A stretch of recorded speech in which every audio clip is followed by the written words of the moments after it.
me that you can't go and do something. You just don't want to. I think like a chronic problem is the hastiness to execute something without putting polish on it. Well, Skyler, I'm super excited to have you join me for this episode of Coffee with Closers. Yeah, man. Hey, glad to join you, Sam. Most certainly. Looking forward to talking. Most certainly. Every entrepreneur has an interesting story of how they overcame obstacle to become an entrepreneur. I'm sure you have something very similar. I saw your journey. You were in the marketing field for pretty much all your career until most recently you started your own company about 4 or 5 years now that you're running this agency as well. And you worked with some very, very reputable brands and some personal brands as well. So can you share with our audience a little bit about that journey, how you got started in the world of entrepreneurship? Yeah, I mean, so just to kind of clarify one thing, I haven't been a marketer really, in my opinion, for all that long. Right after high school, I went and joined the military, gallivanted around in the desert for a while in OIF in that theater in Iraq and whatnot as a combat medic with the Marine Corps. Towards the end of that, I decided I think I would like to go get an education. So I got out, went to college, and went and pursued computer science and philosophy. And shortly after that, I worked for a logistics company and spent most of my time just working on everything from, in the beginning it was more algorithms, then it was started turning into like business process improvement across the entire organization, trying to, identify constraints. How do we relieve those? How do we automate things? How do we, just make things more efficient, save the business money, make the business money. And it was after working there for about 4 years, it slowly was starting to come up the ranks, but it's one of those standard companies I think a lot of people are familiar with, where there's not a ton of upward mobility, within the organization. And I had asked for a raise at one point, and they didn't give it to me. And so I told them, I said, okay, I'm putting my resignation, and decided I was going to go start something on my own. Now, to preface that, I was already consulting with people at the time. I had kind of fallen into the world of web development a little bit, after college, and was doing a bit of that on the side, and consulting with people on SEO as I was learning it. And SEO came pretty naturally to me, I think, because of just the computer science background. Things just made sense. I always kind of approached it from, if I were an engineer, how would I develop this algorithm? And yeah, then started my own thing and been doing that ever since. And, spent a couple of years and figuring out who, what market do we serve? Who do we want to work with? What's our product? What's our offer? And how do we make ourselves distinct and differentiated? So that's where we're at today. What were some of the lessons you learned in the process of obviously going from being a consultant to running your own agency? What were some of the key lessons you've learned? Oh, I'd say a big one is hire people sooner. It's easy in the beginning to think, well, if I hire someone, the business isn't going to be as profitable. That's as long as you hire the right person, it will be. So interview a lot of people, interview like 20, 25 people, but make sure you hire the right people. Yes, you will take a hit initially, but it will pay itself back in dividends. And I had this mindset in the beginning that, I was thinking, well, we're XYZ profitable. And I wasn't looking at it from the perspective of, well, no, we're not really, because that's my time that's going into it. And, I'm not really accounting for that on the P&L. And so that was definitely a lesson learned in how much more hiring the right people can really do to help you to grow, to free up your time, to help you be able to spend time focusing on the things that you're best at, instead of trying to do everything yourself, and really learning to let go of those reins, and realize that you can't do everything. That took a long time to learn. What is another entrepreneurial myth that you think you uncover by becoming an entrepreneur yourself? Oh gosh, I don't know. I mean, what myths are there? I guess that I don't think anyone has any sort of. If anyone says that you can get rich quickly, they're a liar. That there's a very clear distinction between rich and wealth. I mean, that's another big one. It's certainly not fast. It's certainly not easy, but it is enjoyable.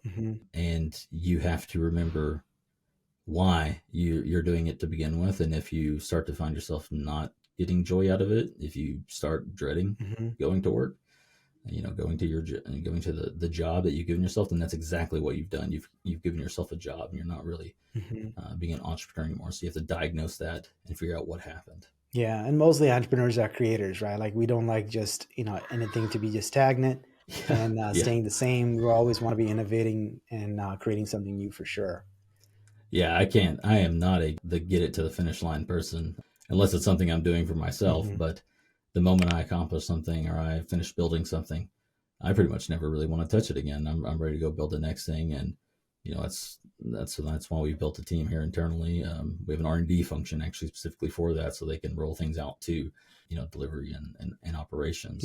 Because otherwise I would just build things and then throw it at people and move on to the next thing, and it would be complete chaos. That's certainly a challenge most entrepreneurs have, and I include myself in it. Like a lot of visionary entrepreneurs always have a lot of ideas. A lot of times, the biggest challenge is getting the ideas to fruition, right? Like you can get the ideas off the ground, but you have no time, no patience to see it through to completion because you start the next one and it just goes on. And I think they call it the shiny object syndrome.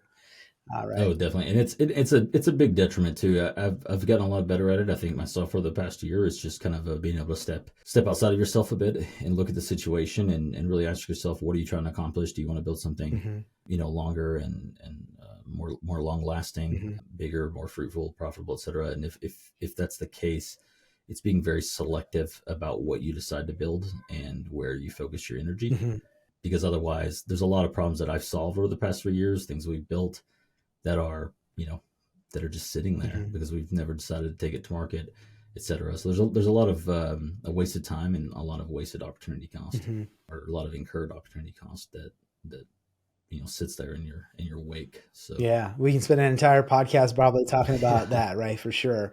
So obviously you've been in the marketing space for the time that you've been in it for, and you've seen a lot of different organizations. You've worked with end customers, and you also are now working with a lot of marketing agencies. So you have been able to expose yourself to a lot of changes in the market from a digital marketing standpoint. So what are some big observations that you've had just by being involved as a practitioner and also as a strategist and even building products for the marketing sector? Things have definitely become more fragmented, although I think it's easy to say that in the present. It's probably always really been that way. Things have there's definitely more fragmentation. There's definitely, it's easier to get distribution than it's ever been. I mean, there's a wide set of trends. It depends on the industry. It depends on the company. I mean, in SaaS, I've seen, obviously like from the time of Salesforce, which is like pre me entering into marketing, right? Like, as you've kind of separated in the beginning, it was kind of, on premise and off premise, right? With the cloud. And then that evolved into, now we have these product led motions and these sort of more like sales heavy motions. I've seen like the way that buyers buy has definitely changed, the way that they want to do research, the way they want to interact with sales. I believe Harvard Business Review has reported on that as well. Like the way people want to interact with sales has definitely changed. I don't think it's entirely the full story. I don't think it's really changed. I think it's just the mechanisms by which they can do research now have evolved to allow them to buy the way they've always wanted to buy. I believe that's what's changed, and sometimes some elements of the market haven't quite kept up with that. Obviously, with things like the recession, I mean, there's but this is I think this is the first time a lot of entrepreneurs, myself included, have are going through our first like real recession, right? So this is where we get to figure out what we're made of, and if we actually have a viable product for the market. I've seen a convergence between like digital and traditional, and in fact, like I don't even really like the terms digital and traditional. To me, it's all just marketing, and I think more people need to look at it that way. But yeah, I'm sure there's plenty of others. What about you? What have you seen? Yeah, I mean, certainly some of the things that you've mentioned as well, right? Like I also think, like you described, I think the marketing in general has become digital, right? Because there's some component of digital in it. So I think adding the word digital in the front of it doesn't change much at all. And I think we're also seeing the trend of, if you don't incorporate some of the traditional channels, you're actually missing out on opportunities, because I think the digital channels are getting extremely crowded, getting attention from people, especially as we're getting more inundated with display ads, image ads, everything else, and getting inundated with a lot of emails coming to our inboxes. We're almost immune to some of those messaging. And I actually now more so pick up direct mail pieces and things like that. And if I get like a packet or something, I'm more likely to open it to see what's in it. And I think I've seen like even automotive dealerships sending you direct mail pieces based on the products that you've looked at. I think that's a crazy way to do retargeting that only I've seen automotive industries doing it. I don't know if you've actually had that experience where they send you a picture of a car, almost the exact model that you looked at. And it's directly, it's definitely a direct mail retargeting, but it's extremely more powerful than just seeing a banner ad. So I think the mixing of those two things are for sure. But I think some of the trends that I'm seeing is when we early on in the digital marketing space, there was a focus on ROI, and there was an interest in being able to pinpoint how someone originated as a contact all the way down to becoming a customer. It was a lot easier to track those things, but it's becoming even more difficult to do so. But the marketers and senior leadership is still very much focused on wanting to prove the ROI and want to see where where their dollar went and how that translated into new business. And when they cannot see that entire linear path, they stop questioning every effort that you have in the marketing space, right? So that seems to be the biggest struggle that me as a marketer personally have, just throwing money at some marketing initiatives and not seeing ROI, and then questioning whether or not that was an initiative worthwhile, and then also having to justify the investment to customers who are actually doing the very same thing, and then making them want to continue to invest when they cannot really pinpoint where their dollars are going and how that's impacting the top line. Yeah, I've got a lot of opinions about this. I think most people. So there's a historical record here to kind of look back on, and that's the fact that prior to digital marketing, so prior to Zuckerberg getting there in 2007 or so, or in 2011 maybe, and effectively launching his campaign about how digital marketing is like he's kind of the one that spearheaded that, and how it was going to give us this direct access to customers and consumers, and we were going to be able to have these real relationships, and we were going to be able to track things, and they improved it over time. And prior to that, this wasn't really a thing. And with the advent of that and the advent of other software tools that have come along that effectively all have their own biases for how they want to show you data to get you to continue to use their platform, whether it's Google Analytics, whether it's Facebook Analytics, or LinkedIn Analytics, etc. They all have this inherent bias toward how they're going to show you this data. And in the broad scheme of marketing, right, like there's plenty of research on this. A good paper to read on this, if you're into academic reading, is Marketing in the Era of Accountability, written by Peter Fields and Les Binet. And it covers this concept of the long and the short, right? So these are things I think we're familiar with, like almost like logically, if we kind of inductively, if we think about it. And that's this idea that you have the short-term marketing and advertising, initiatives that you may take to help drive revenue in the short term. And then you have your long-term plays that you run, whether that, it's typically, traditional like brand marketing, things like that. The data shows that when you do both, you actually get a better result than if you just try to do one or the other. But the problem is with the tracking, with the attribution, right, where we're telling ourselves that, oh, here we can show the direct ROI, is all we've done really is just played slot machines instead of investing, in a healthy stock portfolio, because we're going for that. Oh, we need to be able to measure it. We start to believe that everything can be measured. When you look at the more sophisticated companies out there, like look at LVMH, look at Coca-Cola, right? Like they're not like, yeah, okay, well, they measure some stuff on the short, sure, right, but they're not measuring everything, not that way, not through any sort of direct attribution.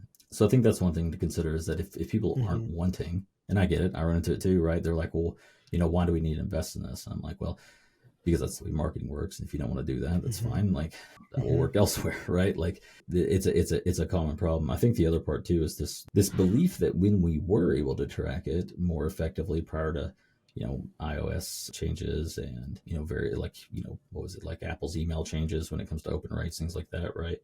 Prior to all that, we had this belief that we were tracking it and we could very, very clearly see it, but we still weren't seeing the full picture. All we really understood when it came to those types of things was what was driving performance at the moment of conversion, not everything else that led up. And it's like somewhere along the way, we forgot what the entire, traditional marketing funnel, right? Everybody's funnel should be very customized and unique to their own company. And that's something else people get wrong. But, somewhere along the way, we forgot, like, what does awareness look like? What does top of mind look like? Unaided awareness, aided awareness, consideration, preference, etc., right, all the way to the purchase point, and then everything afterwards. And instead we just started tracking the very, very end, instead of really paying attention to what happens beforehand. And I think the B2B Marketing Institute has done some good work here, and even prior to them, like Byron Sharp of Ehrenberg Bass, the Ehrenberg Bass Institute, where they kind of showed us that. I think when Ehrenberg Bass did it, they showed us 5% of the markets, only 5% of the markets in market to buy at any given point during a cycle. And then the B2B Institute of Marketing, whenever they published their data, I believe in 2022, they showed that particularly within B2B, it was only about 2%. And so whenever we were in the past running this, traditional sort of performance-based marketing, lead generation-based marketing, right? Like trying to get the conversion, trying to do the conversion tracking on Facebook, on Instagram, Meta now, I suppose, through Google Ads. Like all we were ever really seeing was that 2%. We weren't looking at the rest of the market and what goes on to be able to develop saliency with them to get them to so that we're top of mind, so that when they are in market to buy, that we end up in that consideration set, and to promote preference so that we're in the preference set, and ultimately saliency so that they actually want to buy given a particular context. So yeah, I could go on about that one forever, but it's just fundamentally just a flawed way of thinking. And you've got CEOs who don't, again, we all fell in this trap. Marketers, we fell in this trap too. We got used to that, and we started trying to tie ourselves very, very close to revenue, which I think is good. It needs to pan out to revenue. You also have to think about everything else that comes before it. Now you actually build like lasting brand over time, so that you're, not the type of company you can have something more like Coca-Cola and less like the companies that we probably can't even name them now, that like BlackBerry or something, right? That just comes. Yeah, but I think the other side of the equation is though, right? Because if you talk to a CFO and a CMO, they're going to say, well, we're not Coca-Cola. We're not here to build a recognizable brand. We don't have the market cap, or we don't have the financial means to even spend the money to just be focused on brand awareness and getting recognition in the marketplace. We need to see how we can generate conversations and leads as fast as we can, so we can fill our salespeople with meetings, right? So the measurement is usually the number of leads generated, as opposed to how the company's brand perception has improved over the course of whenever you're running the marketing campaigns, right? And a lot of times the success metrics is the number of lead conversions, and maybe even meetings, sometimes not even as far down to the funnel as to however many meetings converted into opportunity created and then closed one, right? It should be closed one. It should be pipeline. It should be pipeline velocity and closed one. It should be, but oftentimes, right, like they're very short-lived. That if you're spending money on Google Ads, well, our average cost per conversion is 150 or 250 or 300. We need to figure out how to lower that, and then the goal is to lower the cost per lead, and more so than, hey, how many of those leads actually converting into sales, and which channel drove the most amount of sale, rather just like, hey, how can we optimize for conversion? How do we get more leads? How do we get it for lower cost? Yeah, it's equivalent of saying, I'm going to keep buying these $20 pairs of boots every other week instead of buying a $400 pair of boots that are going to last me 3 years, right? So they're saying, hey, how can we lower these costs, or how can we get more? How can we make this more sustainable without doing all the things that are required to be sustainable? That's the conversation that gets had, right?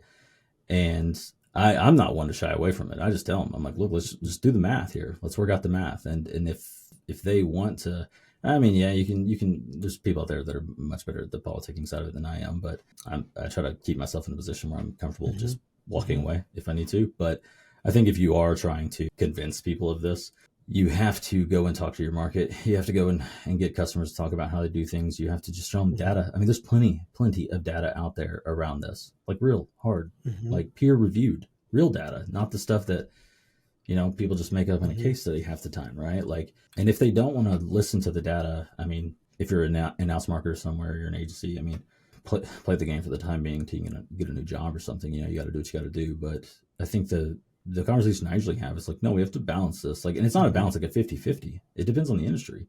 In B2B, I think the stats show that it's about a 50-50 split between short and long. So you're still going to fill the pipeline. The difference is you want to focus on filling the pipeline with qualified opportunities, with qualified candidates, and paying attention to how many meetings actually do get booked, right? If you go and look at your pipeline and you go and say, okay, of the people that come in and convert, like where do they come in from? What sources do they come in from? And who converts the fastest and pays us the most? And, I'm saying, like, who has the short sales cycle length?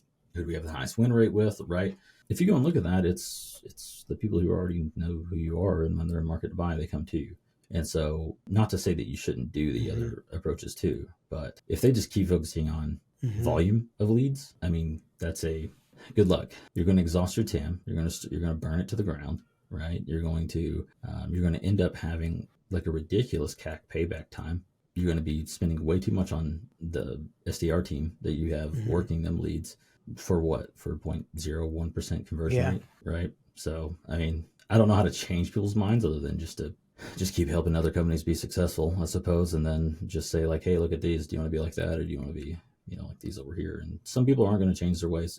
It'll take time. I don't think it'll take some generational change, and then by then we'll be wrong too, right? Like it'll always shift. So I don't have a solution to it. I do wish that I did. And then you actually have the biggest challenge I have is, company leaders who've never seen the digital marketing work really before. Now they just want to just kind of test the waters, try small, see if it works, then we scale up, and that sort of a mentality and thought process. And the difficulty with that is you'll never spend enough to build brand awareness. You'll never spend enough to see the performance of the marketing campaigns through, and you're just going to write it off as it doesn't work, right? That's the other side of the equation. So oftentimes, like you said, yes, you may need to baptize the converted as opposed to trying to evangelize and baptize them. Like if the people who believe this concept, then help those people. But if anybody who's still questioning whether or not digital marketing, it could be leveraged to build brand awareness, create demand for your product offering, and get people who are actively in market to buy, come to you, and by so increasing your conversion rate, increasing your sales output, right? And seeing much better success with your overall marketing and sales effort. And instead of doing that, they just want to test the waters. And I think those are the people that I have a hard time even reasoning with, because it's almost seems like a wasted effort. What I suppose it would be a question of like, when you talk about testing the waters. So example, let's just say if you're talking to a manufacturing company, most of them are very, very old school and have not really invested heavily into any sort of digital channels to see success. So they're just starting to adopt a digital strategy, maybe just improve the website, adapt to the marketing automation platform, and maybe a CRM. And now they want to see, well, before I can go invest heavily into seeing the kind of success I want to see if I can just tinker with Google Ads and see if it converts me some leads. And then I want to see the number of leads come through. Then we were going to scale up and spend money on content marketing, because I don't want to go create webinars. I don't want to go create blogs and pillar pages and whatever else, because I have no idea if it's going to convert, right? So like, it's just like they want to do like a crawl, walk, run sort of an approach. But a lot of times crawl, walk, run doesn't really work, because especially if there's not enough demand for those specific terms that they're trying to go after. When you talked about the demand curve and only about 1% to 2% of the people are in the market, there's just not enough top of funnel, there's bottom of funnel searches happening to show the number of volume of leads could be generated. So they have to spend more of their energy on creating brand awareness and creating demand for the product, which is a lot of awareness initiatives. And then they just don't have the patience to invest into that. How do you reason with those people? Yeah. And yeah, I get that. I think that, one, the nice benefit, right, is if there's not a ton of search volume on Google for the bottom funnel terms that would typically convert, then you're not going to be paying for it either, right? Like they're paying for the clicks. So there's no harm in doing that. There's very few channels that I've tested where you can't kind of figure it out after about $500 to $1,000 bucks whether or not that channel's going to work. Like, to at least get some positive signals, which half the time it's like, hey, go talk to your market first and make sure that, like, what channels do you use? Use something like SparkToro, but I like to go straight to the market and really do deep, like, your qualitative research first, right? Do your focus. If you're going to do focus groups, do focus groups. I like one-on-ones, or do ethnography or something like that. So, like, find out, like, hey, what are these things that you do? How do you buy? What, walk me through the process. Like, like, just hearing that from them, then take that, then go run your quant data, get your quant research. And then from there, you can say, okay, we form a hypothesis. It's just the scientific method. Let's test some messaging that we've received from our customers on the things that resonate with them. Let's test it to the market to see if people are interested. The first thing I really try to do is just figure out, are they there? And you can do that without trying to generate a lead. Technically, I guess it depends on how they want to define a lead and so on and so forth, right? Like, but as far as like the awareness thing, not having patience for it, I think that's where you ask them, try to get them to do it organically, maybe through LinkedIn or whatever channel where people are at. Maybe do some sort of event where they're talking to people, or an in-person meetup or something like that. And if they're pushing back against it, frame it from the perspective of, like, hey, like, how would you like to talk to a group of your peers? And, like, where they're asking you questions and you're answering them, they tend to like that. So go that route. I guess another one would be if they're really, really pushing back against doing anything like that, it's so be it, I guess, right? Like at the end of the day, like, if the company isn't going to goal you correctly on how, like what's really needed like what's really Hmm. needed to get growth, that's where you really, I know everyone feels like they're not in this position to do this. They'll say, oh, I can't just up and leave. Yes, you can. I don't know if I can curse on this podcast, but yes, you can, right? Like there are plenty of people who leave everything behind in their countries and immigrate to this country and come make something of it. Don't tell Hmm. me that you can't go and do Hmm. something. You just don't want to, right? So, and I know it's going to rub people the wrong way, but if like you'll reach a point, we change our own behaviors whenever Hmm. we have a reason to do so. So you just don't have Hmm. your reason yet, and that's fine. That's completely fine, right? But what I would be doing is thinking like if you depending on what you want your career trajectory to be, like go play with people who Hmm. want to win, who get it. Like that's the best way to give yourself whether you're an in-house person who wants to build up a great looking resume or whether you're an agency wanting to secure more logos that look fantastic, right? Like go Hmm. play with people who get it. Pick Yeah. your team. I was actually That's what I watching a would do. documentary by Larry Ellison. It's actually a pretty outdated interview. I don't think he has done any recent interviews. He's a very reserved personality, but he actually Yeah, was. yeah. This got to be from early 2000 or something like that. He was just saying like how he only plays to win. Like there's no like he was ruthless. He was set out to kill Microsoft. I mean that's how crazy he was. But I know. I mean sometimes you don't want to be that wild, but I do think you want to be in a team where you feel like you're here to win and not just to play, right? Like, and it doesn't mean like it's a zero sum game, but it's like, hey, you have an opportunity. Yeah, like It's just yeah. by you doing the very best you can to set your company as the best in class organization. When somebody is researching about your product or service, you want to be the known brand in that space. And I think you and I were talking a couple of days ago when we were talking about some topics. We've talked about how if you were to investigate a CRM tool, it's either Salesforce or HubSpot, by far the top two options that people are choosing from. And then only anybody else is in the marketplace. And how did they create that? I mean, they've done a great Mhm. job of educating the market and building a strong brand name, and people recognize their brand. So if you're considering a CRM option, that's it. I mean, you have to be competing on some other price or some other consideration if you're actually not looking at those two top options. Yeah, and I mean Salesforce did it because they Hmm. created the category more or less. I mean, they didn't Hmm. create the CRM category, right? But they created the cloud-based CRM category. I mean, look, think about what it was like. I love Salesforce as an Hmm. example. I use HubSpot myself, but I think Salesforce is a wonderful, wonderful case study on category design, on how to actually create your own category. And so they imagine 20 years ago, right? Or, Hmm. we're like late 90s, being a company where everything was on Hmm. premise. I've worked at companies like this, right? Where it's still all on premise. And somebody coming to you and saying, hey, I want you to give me all of your sales in like all your sales rep data, all your sales and customer data, and I want you to store it in my database Hmm. and pay me, right? Like Hmm. that's absurd to think about like at that point in time, right? But hey, they did it, and they did it well. Hmm. And now look at them, right? Now they're category leader. They've got over 76% of the market share, which is why HubSpot is.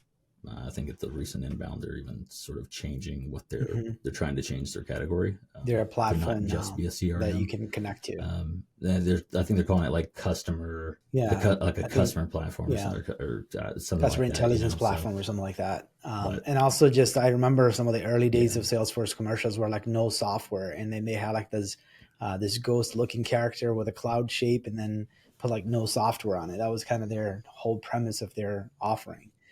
So obviously we've talked about mm-hmm, the importance of yeah. investing into marketing, and obviously even when we cannot measure it, right? Like really seeing the full value of how those efforts actually benefit the company as a whole. But It's always measured, by the Mhm. way. You can always measure it. Pinpoint. You just can't discreetly measure it, right? Like you can Hmm. look at what you spent on the program, right? Like stop thinking in terms of channels Hmm. and start thinking in terms of programs. Look at what you spent on the program, and then measure how revenue is going up and to the right. If you want to look at revenue, and then alternatively, if you're looking at the longer term stuff, you want to be measuring. Do your Hmm. qualitative survey at the beginning of the year, right? Like or your quantitative survey at the beginning of the year, where you're asking people, hey, what Hmm. CRMs come to mind, and they name them unaided, right?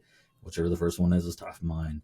The rest of them are all the unaided. You're able to gauge that. And then you ask them, which of the following CRMs have you heard of? They answer that. That lets you know what the aided recall is. And you go on through Hmm. the rest of your survey. You measure those things. And a year later, after you've done all your marketing and advertising and whatever it takes to, increase once you look at once you do the analysis breakdown, you're able to see which one you actually need to focus on fixing. That has the greatest opportunity to basically increase your throughput through the funnel. Then you fix that and you measure it again a year later and see, did it increase? Did it go up? Did it go down? Right? Like that's how you actually set objectives. It's just no one ever does that. That's how you, even from SEO, that's the problem with SEO. No one ever does the qualitative and quantitative surveys that are needed beforehand to actually identify what points of the funnel do you actually need to create content in, right? They just kind of come up with these arbitrary percentages of how you should balance this across the funnel. It's different for every single company, right? Like it depends on what does their decision journey look like? Where do they have strengths? Where are the weaknesses, right? Like what do the resources look like? What's the effort look like?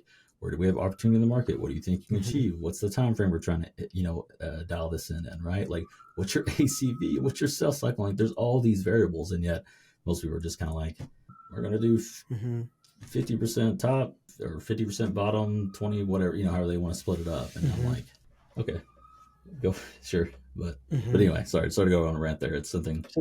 So that's, let's elaborate on that. So what are some of the things that you're doing from a content marketing? I know you have some very strong opinion on how, especially on the SaaS space, right? Like how they're doing content marketing poorly. So what are some observations other than the fact that they're not using quantitative analysis to figure out what sort of content should they be creating, what percentage should be focused on the top of funnel awareness versus, middle or bottom of funnel initiatives.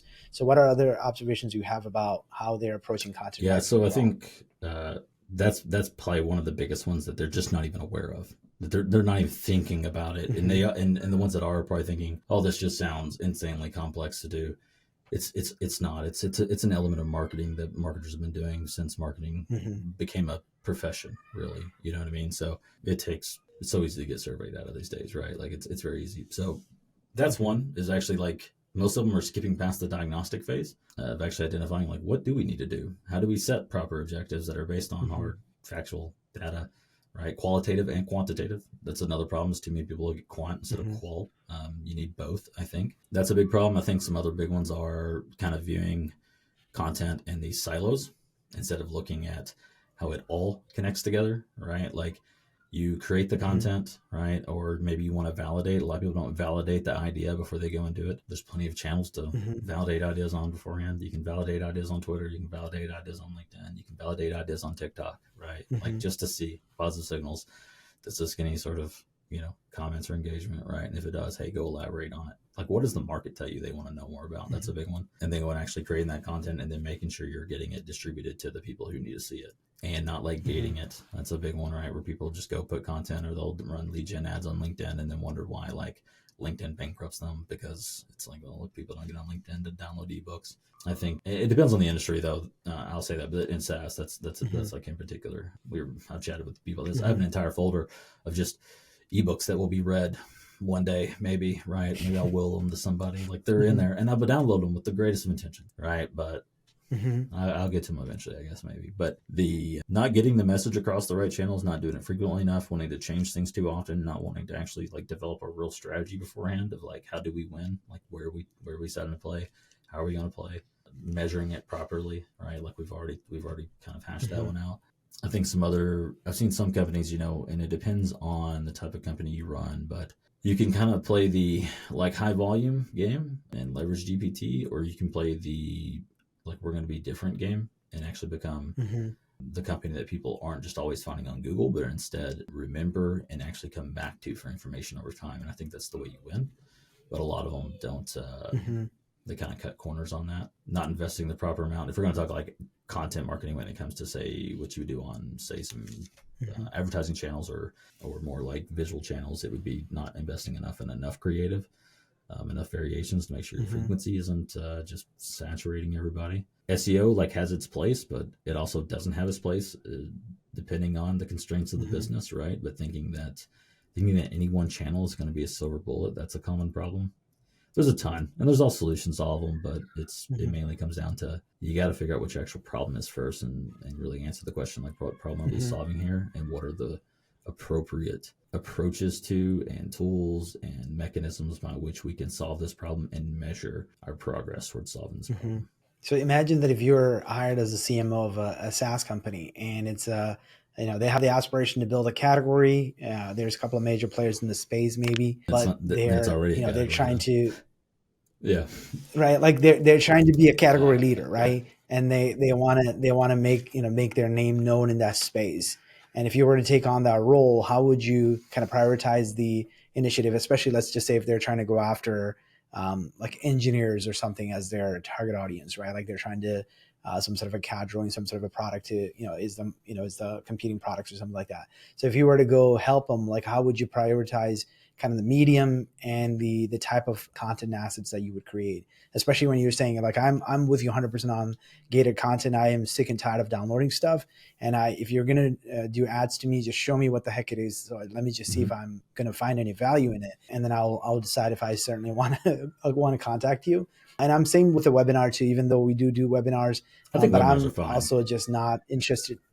But I'm also not interested in just having to dedicate a midday to go spend an hour. Agreed. But I rather save a video on YouTube and then I'll go back and watch it when I have the downtime, because I don't have the time or patience to sit there at 11 o'clock in the morning to sit there and watch a webinar either, right? So, but send me information that I can consume on my terms and on my time. Like that, actually, I would prefer as opposed to, and I see people send me ebook with, like mass emails, and then they have a link to go download. I'm like, my email address.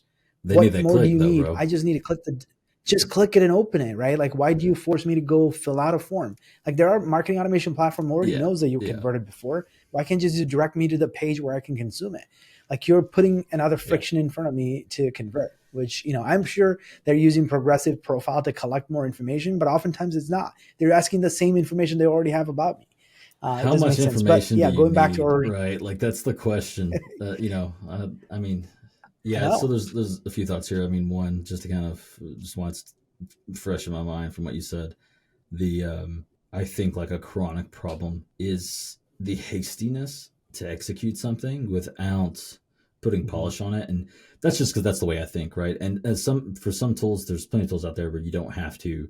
All right, maybe like this. There's two ways to win in a market. You can either win on cost or you can win on differentiation, and that's Mm-hmm. effectively it. That's Mm-hmm. if you win on cost, you have a more efficient way to do it. You're playing a commodity game. You can eventually win by being able to deliver more value. You have profit margins that allows you to spend more on advertising, acquire more of the market, eventually acquire your customers, and et cetera. Right, like gain more market share over time because you can Mm-hmm. increase your excess share of voice, et cetera. Or you can win on differentiation, where people will pay a premium for your product. You're able to build a moat around yourself, and neither one is better than the other. It just depends, right? Or you can win on differentiation, where you actually spend more time and effort into what it is that you do, how you do it, to clarify your differentiation being very different from distinctiveness, which is a whole separate topic. But I tend to lean more towards the differentiation game. But that's just because I'm how I'm Mm-hmm. wired. But again, I'm the first to Mm-hmm. say that there's not both work depending on the industry and Mm-hmm.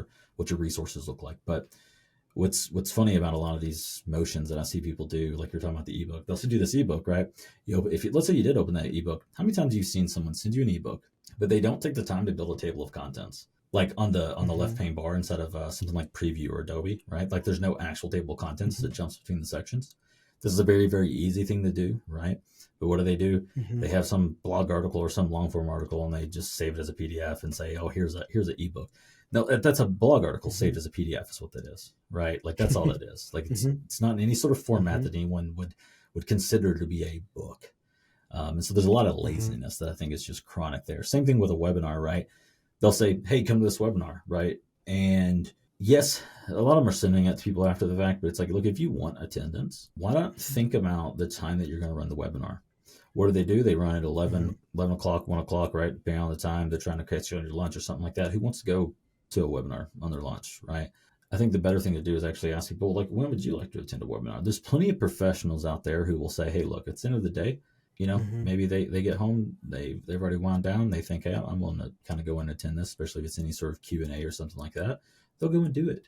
Mm-hmm. There's people who won't, but there's plenty who will. And so like, but what happens? These companies, they go run it in the midday because that's what's convenient for them, instead of thinking about what's going to be convenient for their market. And I'm not saying that in the evening is going to be convenient for every market. I'm saying go ask your market what's convenient for them Mm-hmm. and when they would like to attend, and then hold it during that time, even if it's inconvenient for yourself. That's what it means to be market oriented. But now digress. Back to your question here. So, like, what would I do? So, if there's people in the market and they're trying to create a category, you have to create a brand new category. So you have to like start or become a leader in a category, right? Like I think most of the time, like it's creating a category is extremely difficult to do, and you have to have a very long-term horizon and a ton of money to do that.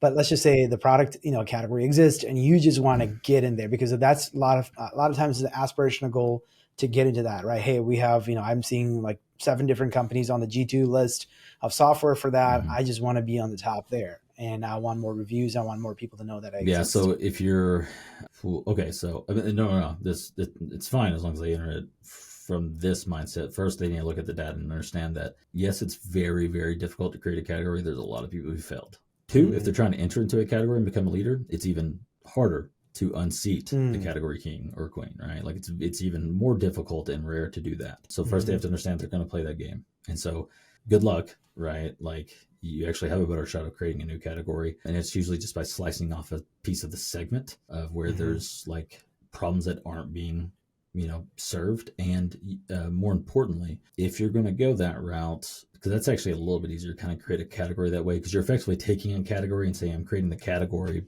but for X, right? You're not creating a brand new category. You're creating a category for a bit. That's what ConvertKit did, right? With email marketing, or, for creators. So what you do is you identify like where's there a set of unmet needs, and is the TAM, is the total addressable market large enough, for your aspirations, and is it going to be worth it to build a product for that market?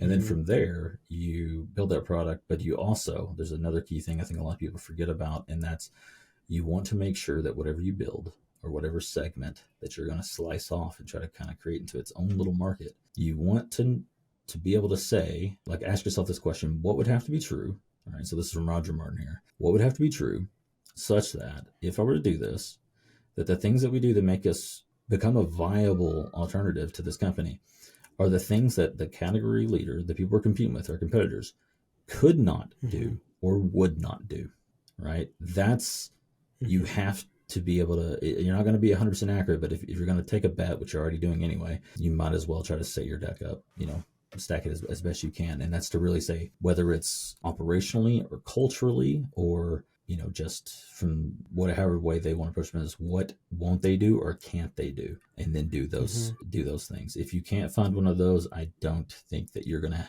be very successful in trying to slice all the categories. They'll just clone you, or they'll buy you anyway, right? And then they'll just take that market from you. But it's not to say that it can't happen. I mean, look at Zoom, right? They unseated Skype, but it's also because Skype stopped paying attention to customers. So that's something else you could do. Is you could say, do you feel like the incumbent is not? Have they gotten a little too comfortable? Are they moving too slow? Are they not paying attention to what customers are doing? And then just ask yourself, do you think you can move fast enough, staying market oriented, staying customer centric, right, to actually unseat them, and then hope that. I mean, Zoom was already beating Skype by the time it happened, but of course, the pandemic certainly helped. But other than that, if you're going to try to enter into the category and you just kind of want to be able to make a place for yourself, you want to try to be the second, I guess, to enter, and or you want to win on a very different value prop. So if they're winning on differentiation, you want to win on cost. If they're winning on cost, you want to win on differentiation. It doesn't really pay to be in the middle anywhere. It can, but then you're going to run into the same problem that HubSpot has, where you're eventually going to plateau in growth, where your market cap, right? Like your ability to penetrate the market or gain more market share will go flat over time if you don't keep innovating or you don't begin to change the narrative about what you do and who you do it for. That's otherwise, yeah, they sit in second. Once you kind of get down to third, I mean, look at the other companies out there. Once you get past HubSpot and Salesforce, the rest are basically fighting over less than 5% of the market, which is still a big market. So yeah, I mean, if that aligns with your aspirations, then go for it. Yeah, absolutely. And there's nothing wrong with that. I'm not trying to run $1 billion company, so I get it completely. And look at us, we're in the agency space, right? Like, exactly. And it's fragmented like crazy. So exactly. And I was listening to an interview. I forgot the first name of the person. He's a co-founder of Loom. And he was talking about how in the first 4 or 5 years of Loom, they got to about 2.5 million users. And during from COVID on until the most recent exit, they were able to add about 8.5 million users in a matter of well over 10 million active users they had when they exited $975 million or something. Well, Loom and Zoom Was the took the same approach in the sense that, so like Skype, you had to download it to your computer, right? Zoom Mhm, was can launch in any browser. You didn't have to download anything to your computer. You could, right? You could, mhm, but you didn't have to download anything. Loom, it's you could go with the Chrome extension, or you could go with the desktop version, which I think the mhm, Chrome has always been a little bit more reliable, and they have other extensions too. But they both mhm. and they both have that free trial motion, right? Where you could Yeah. get a certain amount of exposure to the product, right? It had a viral loop automatically built into it because it involves you Made and on someone Loom, made else, on, right? Like, and yeah, so it had those mechanisms built into it. A lot of products don't necessarily have that, but if they do, those are hallmarks of it. Then you definitely have a much much better better chance. chance of creating Yeah. a And flywheel, that's why Calendly, I think Calendly also had that very same thing. Like, oh, go create even though it yourself a sucks. Calendly account. Yeah. I hate Yeah. I mean, it's Calendly. just, yeah. But I'm just saying, like, I think they do have a lot of, I mean, They do, especially yeah, now with Google, Google has its own calendar coming out, right? Which they're pushing yeah. now. So that means like Calendly is not even going to be a requirement. I mean, it was like 4 billion, it was valuation was like $4 billion or something. It was some crazy number just for like calendar feature, which most Yeah. CRMs now have it And, included. and, and don't on Calendly, the reason why they were able to do that so well too. I mean, so Google's had theirs for a bit. I'll admit Calendly's better than Mhm, Google, and Calendly's better than HubSpot's mhm. version. But I think they're all kind of cloning each other. The ones that are out there. The only one I've seen that's like I really really like is a SavvyCal. I don't know if you've seen this. It's the first one No. that solves like the real problem, which is Mhm, someone sends you a calendar invite, right? And all you get is these times and dates on a calendar, right? And this problem was supposed to solve this mhm, whole back and forth of the calendar thing, right? But all it does is mhm. cause you, if you're not already a Calendly user yourself, which is the reason why they push for it, I suppose, all that ends up doing is causing you to have to, you still got to open up your calendar to Compare. be like, am I available during that time? But not only that, like, not only are you available during that time, but do I have anything directly preceding it or directly after it? And do I really want to book Mm, myself? Do I want to book myself back to back, right? Like, so you still have to go look at your mhm, calendar, but SavvyCal actually overlays the calendars so that you can actually see that mm. and make a decision, which is, frankly, a much better experience to me. But they're a tiny little company. Not a lot of people know about them, but they're actually like looking at the real problem. I think that's Yeah. some segment of I the certainly know you're market. probably the one that you're describing. Calendly does give you that if you actually have a Calendly Mm-hmm. account. And if you're logged into that same calendar, it'll Like, show and it you, oh, shows you you like have, your day, right? I thought it just showed you like yeah, what and then spots you show had open. green. Yeah. No, Yeah, it I'm shows talking like about a this is your green. calendar, right? Because it could show me green, Uh, but that doesn't tell uh, me do I have a meeting booked right before uh, that I'm not going to have a chance to, go to the bathroom mhm. or go have a quick chat with the team or Prepare whatever, or right? Like that's one like that's been a frustration on my part, but I'm sure they could fix it. It's yeah, it's easy. I certainly see it. And sometimes when you're trying to like, scratch your own itch is when you have a product idea comes, right? Like Yep. somebody wants to try to do that and they're like, oh, there's a product idea here. Mm-hmm. Not that there's not enough calendar apps, but there's that one problem that I'm sure somebody's willing to pay for to solve for sure. Yeah. Obviously, we can sit here and talk for hours about some of these marketing challenges and what we're seeing in the space. What are some of your predictions of what's ahead, especially with a lot of changes that are happening with AI and a lot of innovations in this marketing space? I don't know about predictions. I think a lot of people are going to. I mean, we've already seen a lot of layoffs, right? Like around. I think there's going to be a lot of commodification. I think there's going to be a lot of consolidation. I think there's going to be a lot of people are going to have a rude awakening about what the true cost of this is in the long run. Like, unless we come up with a way to, like, all the companies right now they're being evaluated on any sort of AI functionality, right? That's built off the back of GPT, especially. It's one thing if they're sort of a different fork of an LLM or something like that, but any of them that are, off the back of GPT, like we don't Mm-hmm. even know what's that gonna cost eventually, right? Like, Mm-hmm. and so like how can you do any sort of proper evaluation? I think there's gonna be there's gonna be some issues there. Of course, who knows what's going to go on with any sort of legislative side of things, but a lot of people who take advantage of it early, I think are going to be able to accelerate. That's a prediction I have, right? And then it's eventually going to, reach a greater adoption. But even right now, I think it's still only like 8% or something like that of Mm-hmm. people have used it. And then, of course, we live in a bubble, right? We're marketers, so like it's all we know, right? But it's not what the world knows. But as it does, as even as marketers or anyone in the space, right, begins to use it more and more, it'll kind of just become another. It'll be like having Google, right? Imagine if you were the only person that had Google like Mm-hmm. 20 years ago, right? Like it'd feel like a superpower. But as it becomes more widespread, I think that's when you'll begin to see the gap increase again between people who know how to use the things, just like it was with Google, right? There's people who know how to use Google, and then there's plenty of people who know how to use Google more efficiently and more effectively. So I think you'll see that over time. But Yeah, I don't know. I think we'll see what happens with search. We'll see what happens. Like, does it get worse? Does it get better? We'll see what happens across social platforms. We're already seeing this across LinkedIn, where I'm sure if you post on LinkedIn, or anybody who does has seen this, or you're just getting a ton of AI generated Engagement. comments that are just absolutely, it's like it ruins the entire purpose, right, of social media. There's no discourse happening. So I think there will be a reckoning there eventually where either the platforms will have to do something about it, or they'll just be a bunch of bots talking to each other.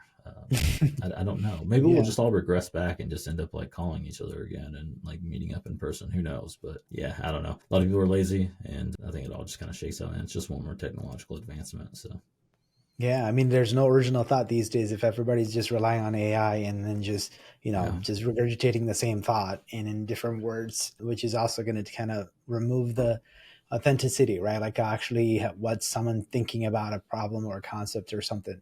You're not just going to have that, which is where I see the biggest problem. And I'm pretty sure all the questions that we're asking and all the answers that are being given back to us is actually all stored in there, and then it's just kind of repurposing it and giving it back to somebody else. Yeah, it becomes an Ouroboros, right, where it's just a snake eating its own tail, and it's funny because I'm sure if you've used it or anyone else has, you'll ask it these questions, and the way it answers, and I'm not even talking about the ones where it's like patently false, right? Mm-hmm. Like there's some where it's obvious, it's like, okay, it's hallucinating, it's making stuff up. Mm-hmm. But there's also, I think the bigger problem is there's a proliferation, believe it or not, right, out there on the World Wide Web, that of just wrong information, right? Of people who I may have mentioned this already.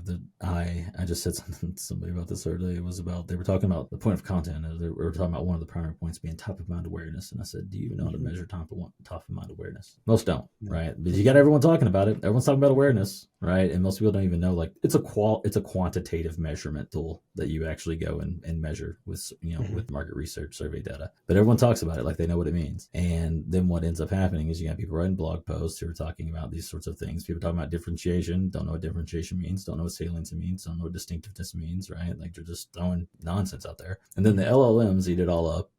And then when you ask the questions and it tells you the answers, and it's like, you're right as far as the general web is concerned, right? But you're wrong as far as the actual truth is concerned, right? And it's just most people don't know it to begin with. So it's already kind of filled with just a lot of just wrong data because it doesn't know how to evaluate it whenever it's, ingesting it and training on it. And I can speak to some extent because of my background in computer science and algorithms, especially. Like these are the types of things that I worked on. I'm not I did machine learning. I didn't work a ton in LLMs, but fundamentally it's about the input and the training data and how the networks get formed and whatnot. But I think it can improve over time, but I think that we're going to have to, it's almost like you have to be able to fork it and train it on your own data that you deem as accurate, which I think can also introduce its own problems too, depending on whose hands that gets into. But yeah, we'll see. So. Yeah, and I think someone told me, I haven't tried it myself. I said, I think ChatGPT stopped giving YouTube video descriptions now because it said it's something. Yeah, I think if I'm not mistaken, I forgot the full details of it.